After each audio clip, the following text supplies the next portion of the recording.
Hey, long time no see.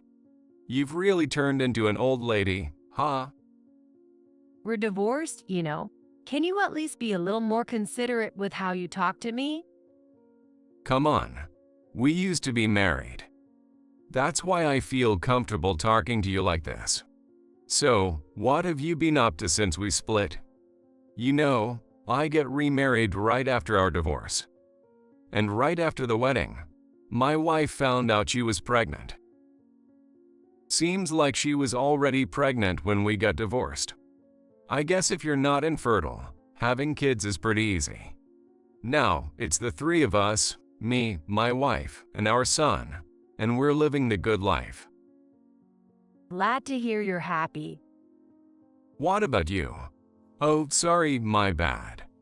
Guess you're still single, huh? I mean, over 30, can't have kids. Not much of a catch, are you?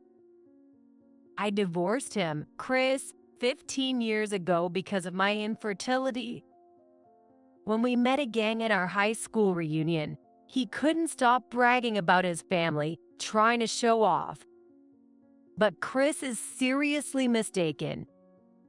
Oh, who do you think is going to be single forever? It's time to clear up that misunderstanding. I'm sure he's going to be pretty upset. And while I'm at it, I'll add a little bonus. Out of pure mischief, I decided to tell Chris something I didn't really need to say. That one sentence ended up pushing Chris way past what I ever imagined, sending him into a total meltdown. I'm Amy. I'm 28 and work for a consulting firm. I'm getting married soon, and we're planning to introduce him to my parents shortly. My soon-to-be husband is Chris, also 28, and he works in sales for a major manufacturing company. He's also my childhood friend. We grew up together from kindergarten through middle school. We went to different schools starting from high school, and after graduating from college, I moved away from my hometown for work. A few years after starting my job, I found out through social media that Chris was working nearby, and we met again for the first time since middle school. Meeting up with a childhood friend after leaving our hometown and growing into adults. We ended up dating, and in a picture-perfect rom-com style, it led to our engagement. Do you think it'll be okay? What if your dad doesn't like me? You're overthinking it, don't worry. Still, your dad's the CEO, isn't he? I never thought of him like that when I was a kid, but now, as a businessman, I can help but feel a bit nervous. Chris keeps adjusting his perfectly fine tie and dabbing the sweat off his forehead with a tissue. His anxiety is contagious. Sure, my dad does run a metalworking company, but it's a small business in a quiet, rural area. It used to be a decent-sized operation, but now it's much smaller. And my dad isn't exactly the intimidating type. If you really want her, you can have her. Just know, no returns. Chris's tension disappeared in less than a minute thanks to my dad's laid-back attitude. I'm not returning her, don't worry. And even if you asked for her back, there's no way I'd give Amy up. By the end, Chris was joking around, too. My mom and I exchanged glances, a bit exasperated but relieved that everything had gone smoothly. Chris must have felt relieved too, knowing the introduction went well. Or so I thought, but on the drive home, Chris had a somewhat concerned look on his face. Your dad told me about the factory and his company today. Is it not doing so well? It's not doing as great as it used to, but that's just how things are nowadays. You're a business consultant, right? Isn't there anything you can do to help? Do you know how hard it is to turn a company around? I already have a full-time job, so there's no way I can just manage my dad's business on the side. If I were to do something, I'd have to quit my job and fully commit to working there. I see. So, as his only daughter, you're planning to leave your job one day and take over the business, right? No, not at all. My dad doesn't want me to go through the trouble of running the company. He plans to sell it in the future. I'm just giving him small advice now to keep things going until he retires. Got it. Once Chris realized there was no need to worry about my dad's business, his expression softened. Seeing him care about my dad made me happy, and I felt myself relax too. 6 months later, we got married. I'm making coffee. Do you want your coffee, Amy? Yeah, thanks. While I was cleaning up after dinner, Chris prepared my coffee. He even times it perfectly, making sure the coffee is ready just as I finish cleaning up so it doesn't get cold. Chris is always considerate and thoughtful. He often does things for me without me even asking, sensing what I need before I say a word. With a husband like this, I have no complaints, and our marriage is going smoothly. However, around the time we reached our second wedding anniversary, while I had no complaints about our marriage, I began to feel a certain anxiety. My relationship with Chris was great, and we had a fairly regular intimate life. But despite being married for 2 years, we still hadn't been blessed with a child. You don't really need to worry about it, right? It'll happen when it happens. But I'm already 30. It's natural to feel a bit anxious. Chris, lying on the couch and scrolling through his phone, casually replied to my concerns. Normally, I'd want him to take my worries more seriously and get upset at his response. But I knew Chris was intentionally keeping it light to avoid making me feel overly anxious or guilty about not being able to have kids. Like me, Chris is an only child, and his parents both worked full-time. As a result, he spent a lot of time alone at home and always longed for a family life where everyone was together. My parents worked full-time too, but I used to go to their office after school, so I was always surrounded by family and coworkers, never feeling lonely like Chris did.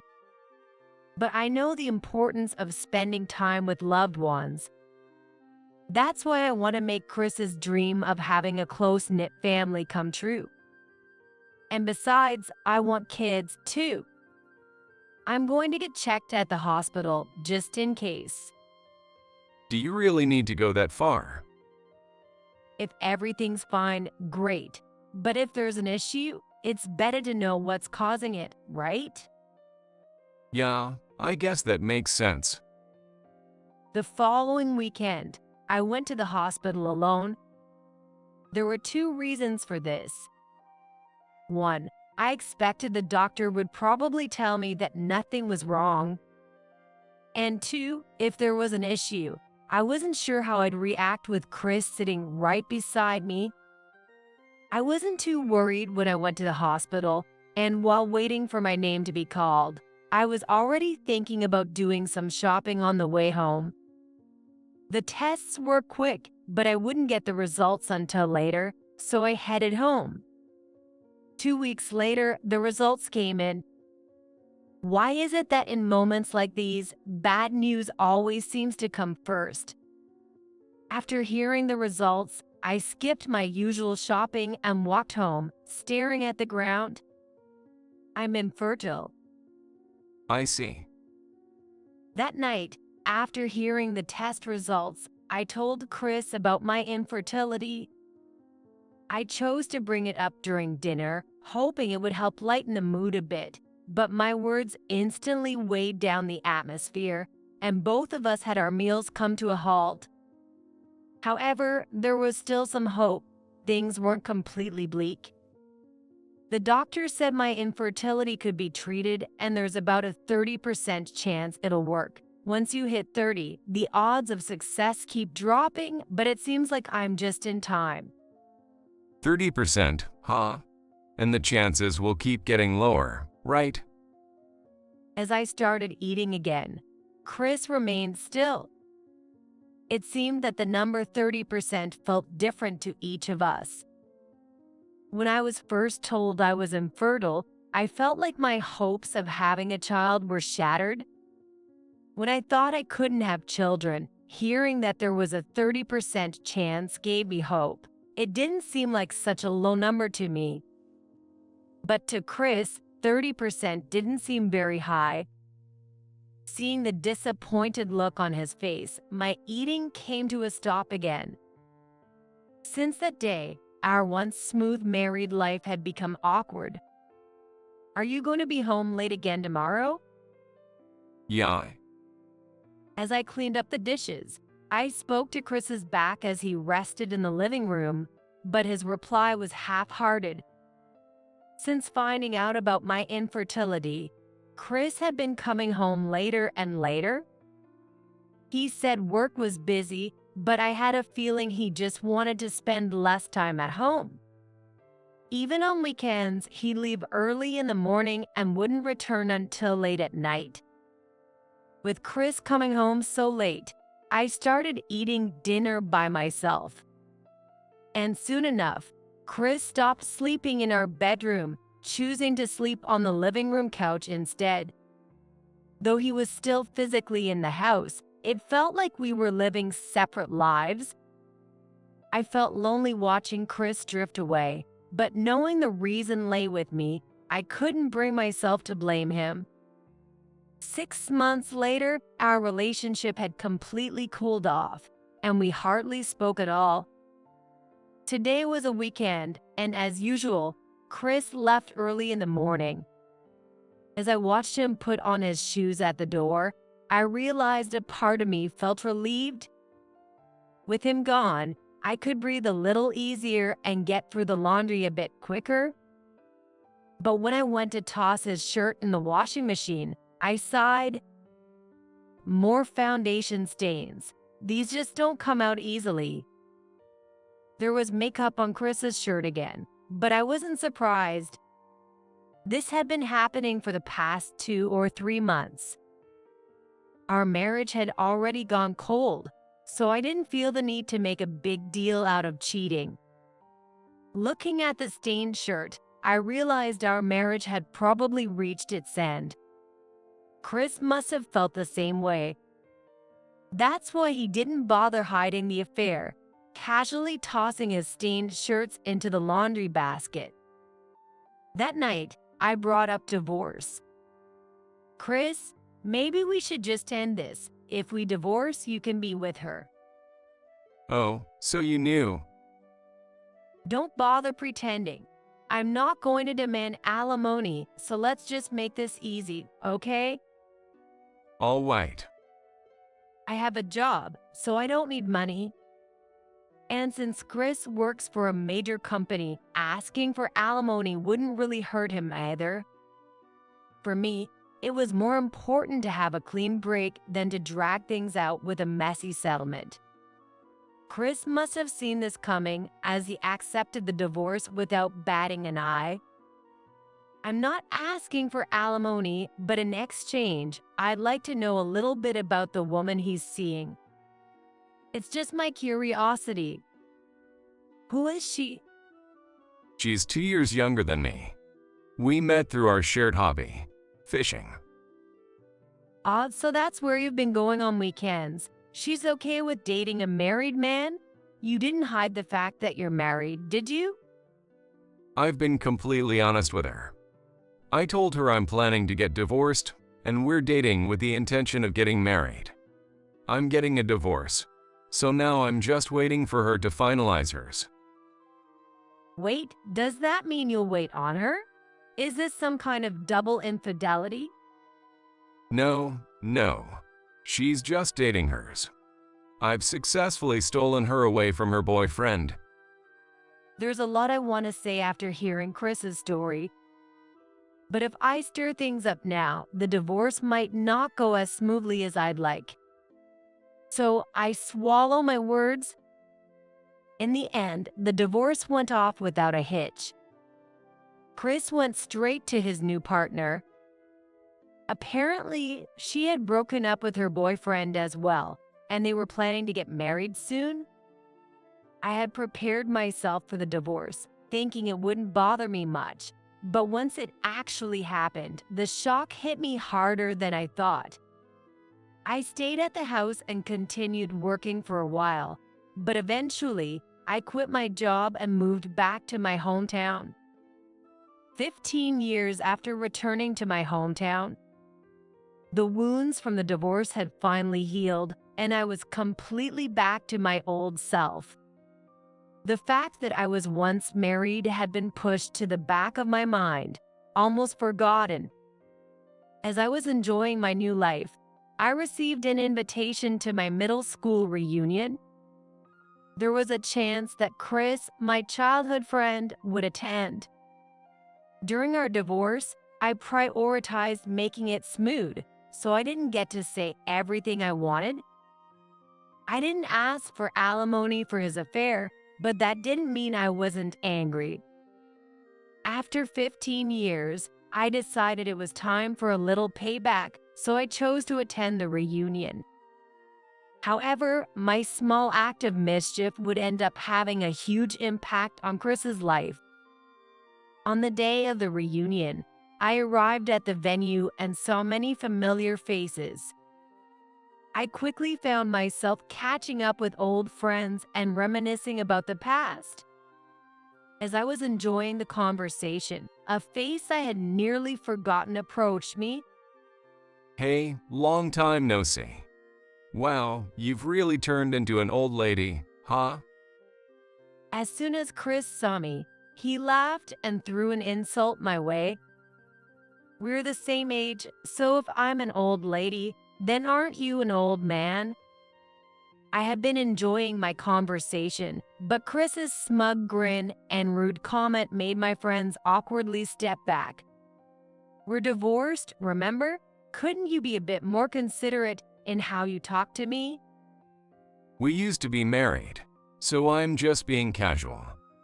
What have you been up to since the divorce? You know, right after we split, I got remarried, and my wife found out she was pregnant. Turns out she was already pregnant when we divorced. When you're not infertile, having kids is pretty easy. Now I'm living happily with my wife and son. Good for you. I'm glad you're happy. What about you? Oh, wait, sorry. You're infertile, right? You're probably still single, huh? Over 30, no kids. Not much of a catch, are you? Who do you think is single? Chris began showing me pictures on his phone from family outings and bragging about his wife and son, trying to rub his happiness in my face. I found his stories boring, so I continued to listen without much expression. It seemed Chris had completely misunderstood something. Just correcting that misunderstanding would likely be enough to make him feel bitter. As I was considering how to set the record straight, a young girl came up to me at just the right moment. Mommy, I made a new friend. That's wonderful, sweetie. Mommy's talking to this man right now, so why don't you go play with your new friend a little longer? Okay. The girl happily ran off. Hey, who was that kid? Ha, my daughter. They said we could bring our kids today, didn't they? Look, there are other kids around too. That's not what I meant. Did she just call you mommy? Yes, that's my daughter, Hannah. She's 10 years old now. But you were infertile. How do you have a kid? Oh, I get it. She's not really yours, right? A child from your second marriage? How rude. Hannah is my biological daughter. But how? You were infertile. I told you infertility can be treated, didn't I? You were the one who decided it couldn't be fixed. I could hear small chuckles from those around us. My close friends already knew about my divorce and that I'd had a child. So, seeing Chris brag about his child, thinking I couldn't have one, made them laugh at him. Chris seemed to realize he was being laughed at. So, if you have a kid, you must have gotten married again. Congrats. His face was red with embarrassment after failing to boast about his child. Though he congratulated me on my remarriage and having a child, it was clearly an attempt to save face and act like the bigger person. So, few would marry an old lady like you? After an office romance. Oh, so you're still working at that consulting firm? Oh, you didn't know? I took over my dad's company and became the CEO. My dad hasn't retired yet, so he's still working as chairman. What? I thought the company was going to be sold. I decided to take it over after I moved back home post-divorce. These past 15 years were tough, but now we're about to hit $30 million in annual revenue. I guess we've moved from a small business to a mid-sized one. What? $30 million? It was well known among my hometown friends that I had taken over my dad's company and grown it significantly. But since Chris had no idea, he was once again laughed at by our friends. But you told me turning a company around wasn't easy. Exactly. But since I quit my job after the divorce, I was able to fully focus on reviving my dad's company. Growing the company wasn't easy. It was filled with challenges. When I first came back and said I'd be taking over, many employees didn't have a good impression of me. So I started by actively communicating with the employees to earn their trust. That alone took me 2 years. Once I had gained their trust, I used my consulting experience to prove my skills at work. That process took about 3 years. At one point, I pushed myself too hard at work and became physically and mentally exhausted, but my current husband supported me through it. He also stood by me during my infertility treatments, and 10 years ago, I gave birth to our daughter, Hannah. Even after having a child, I kept working hard alongside the employees for 10 more years, and before I knew it, the company had broken through the $10 million revenue barrier. Now, it's growing fast and is about to reach $30 million. So, you're the CEO of a $30 million company. That's right. You had no idea I had the potential to become the CEO of a $30 million company, did you? You left me because you thought I was infertile and moved on to another woman. But I had a child. So, how does that make you feel? By the way, how's your career going? Have you made it to the head of sales yet? This time, I grinned mischievously as I questioned Chris. I had no idea what position Chris held at his company now. However, in a major corporation like his, there must be plenty of competition. Seeing Chris silently clenching his teeth, I was convinced that he hadn't achieved any significant promotions. I had successfully countered his bragging about his child and taken back the upper hand with my career success. Although I was already satisfied seeing his frustrated expression, I decided to drop one more bomb. Oh, by the way, you said your wife got pregnant right after you got married, didn't you? You got married right after our divorce, but your wife also broke up with her boyfriend around the same time, right? So, are you sure? Are you saying the kid isn't mine? He's definitely my son. Well, saying that doesn't make it convincing, does it? You were cheating, and she was probably unfaithful too, wasn't she? The mention of infidelity, cheating, and the possibility that Chris's son wasn't his attracted everyone's attention. Soon, not only our close friends but a larger crowd gathered around us. I felt a little embarrassed by all the attention, but Chris was clearly the villain in this situation. All the cold stares were focused on him. Chris seemed to notice the growing hostility toward him and quickly slipped out of the room. Satisfied that I had embarrassed him, I resumed my conversation with friends.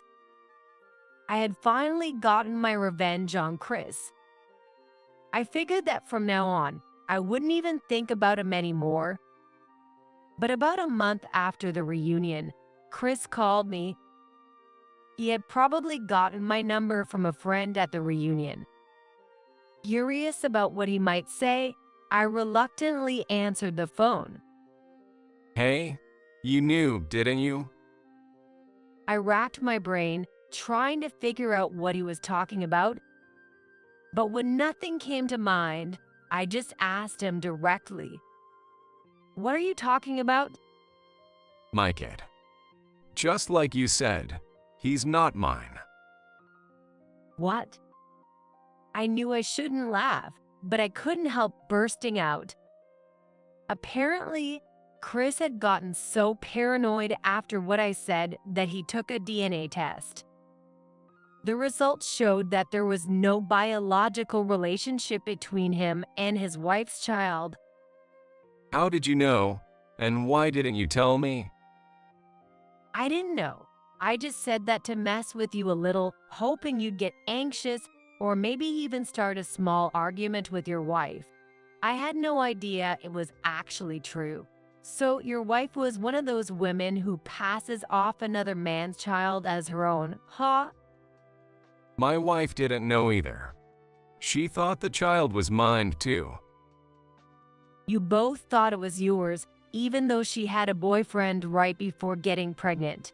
Not checking into it was your own fault. But you've raised the child for 15 years, so even if you're not related by blood, you're still going to keep raising them, right?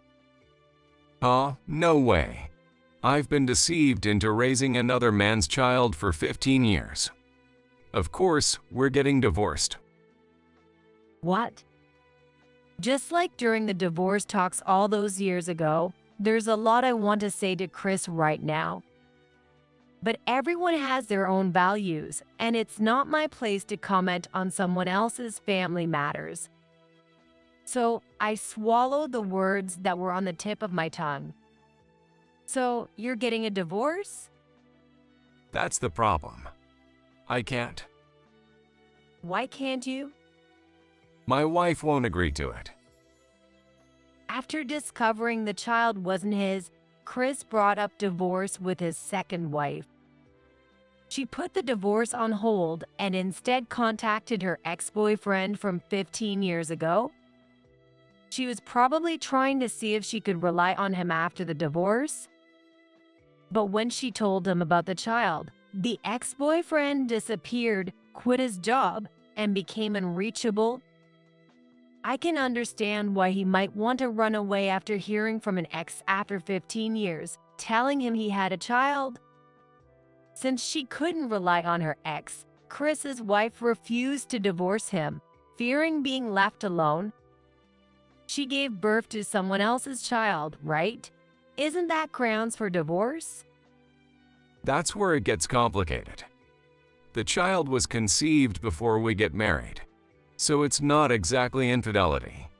And both of us truly believed it was our child. It sounded like Chris and his wife were in a much messier situation than I had imagined. He explained it to me in detail, but since it involved legal matters, I didn't fully grasp it. However, I understood some key points.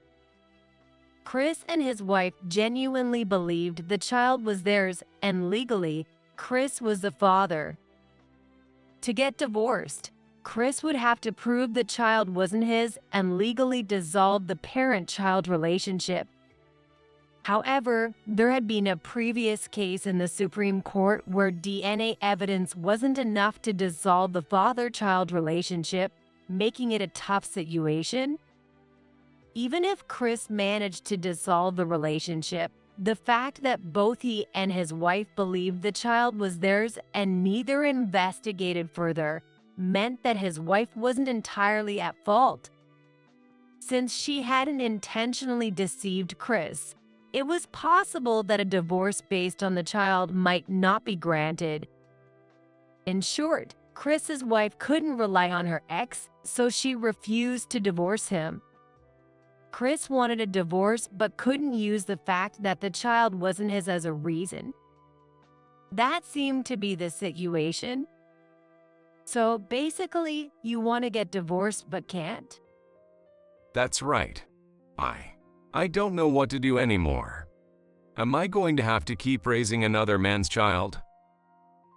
I sighed at Chris's words. You keep saying someone else's child, but isn't that your child now? Huh? How could they be mine? They're my wife's ex-boyfriend's kid. I figured a little argument wouldn't hurt, so I used a stronger tone, but it seemed to have no effect on Chris. It was clear that nothing I said would get through to him.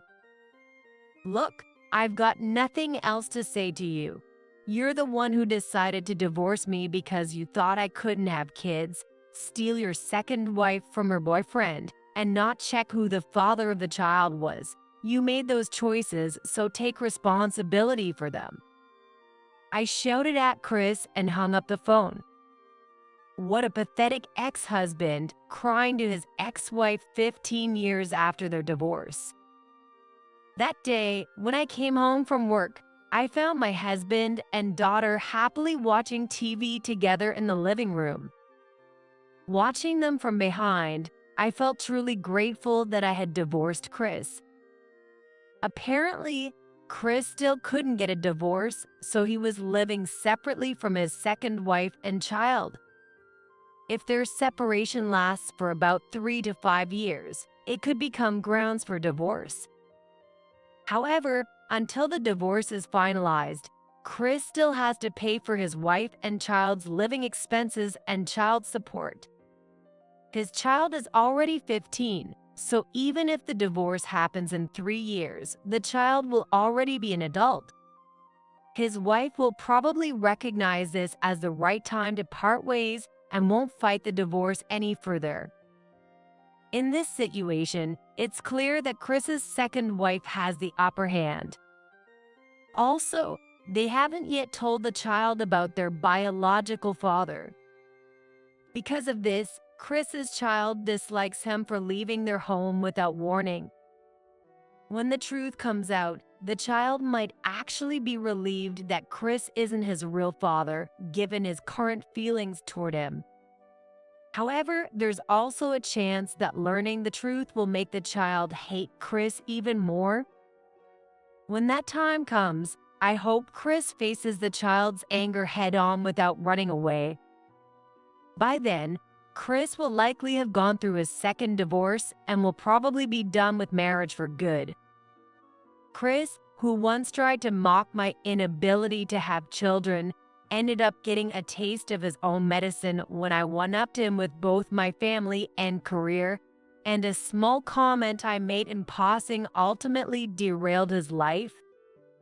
If he had known how things would turn out, maybe it would have been better for him not to come after me in the first place. As for me, I'm still working hard at my job. And unlike Chris, my family is doing great. Right now, we're in the middle of a family discussion about where to go on our next holiday.